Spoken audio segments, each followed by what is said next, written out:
आं गिबियावनो मानगोनां हाग्रामा महिलारि दांगुरिया बिथांखौ धन्यबाद होयो खारन बिथाङा थांनाय बिटिसिनि इलेक्सनाव बिसायख'थियाव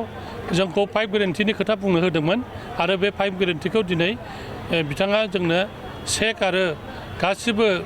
सहाय जगार खालामनानै जोंनो हरबाय आरो बेखौनो जोङो दिनै बावखुंग्रि समष्टि हिसाबै जों रानना होबाय टटेलखौ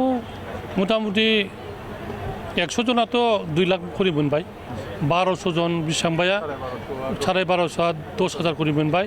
600 650आ सेल्फ हेल्प ग्रुपआ 1500 मोनबाय 15,000 बेबायदिनो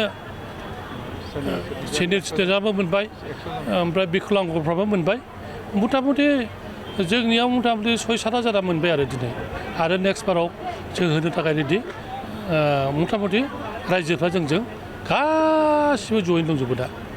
जाफुंजोब्बाय जोंनावथ' बिटिसिआव बावखुंग्रि समष्टियाव जेरैबायदि जों सानदोंमोन बेनि बारासो जाबाय लामा दालां जाजोब्बायानो मावगासिनो दं मिथिबाय दा एखे मावगासिनो दं दुम जुद्ध खालामनो मावगासिनो दं आरो जोङो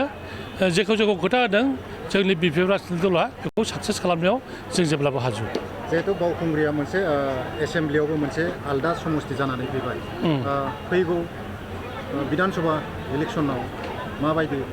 सानदों बे इलेक्सननि थाखाय दिनै जोङो बुंथ'नाया थिग नङा जिहेतु हाइकमान्डआ जोंखौ जेबो निर्देश हराखै जेला हाइकमान्डआ निर्देश हरो जोङो बावखुंग्रि समष्टि हिसाबै एमसिएलएआव जेरैबायदि जादोंमोन जों बेनो बांसिन भट होनो थाखाय बावखुंग्रि समष्टिया जेब्लाबो रेडि